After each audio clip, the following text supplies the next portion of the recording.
എൻ്റെ പേര് അനന്തു അനിൽ. ഞാൻ ഇടുക്കി ജില്ലയിൽ നിന്നാണ് വരുന്നത്. എൻ്റെ ഉടമ്പടി എന്ന് പറഞ്ഞാൽ കാനഡയ്ക്ക് പോവുക, അതിനുള്ള വിസ അപ്രൂവൽ ആകാൻ വേണ്ടിയാണ് ഞാൻ ഉടമ്പടി എടുത്തത്. ഞാൻ അതിനുവേണ്ടി നിരവധി പരീക്ഷകൾ എഴുതുകയും ഒക്കെ ചെയ്തു. എന്നാൽ ഞാൻ IELTS 6 തവണയോളം എഴുതിയ ഒരാളാണ്. പക്ഷേ എനിക്കത് പാസ്സാകാൻ സാധിച്ചില്ല.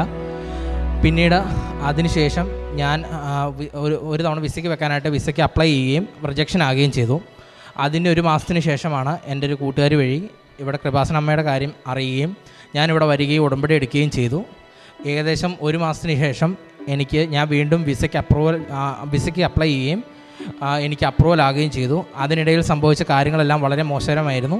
ഞാൻ കടമെടുക്കുകയും പോകാനുള്ള വഴിക്ക് വേണ്ടി കടമെടുക്കുകയും അത് അടയ്ക്കാനുള്ള സാഹചര്യങ്ങൾ ഉണ്ടായിരിക്കുകയും ചെയ്തതിനാൽ വളരെയധികം വിഷമിച്ച ഒരാളാണ്. എന്നാൽ കൃപാസനമ്മയുടെ പ്രാർത്ഥനയുടെ സഹായത്തോടു കൂടി എനിക്ക് വിസ അപ്രൂവ് ആവുകയും ചെയ്തു. ഞാൻ അതിനുവേണ്ടി നിരവധി കാര്യങ്ങൾ ചെയ്തു.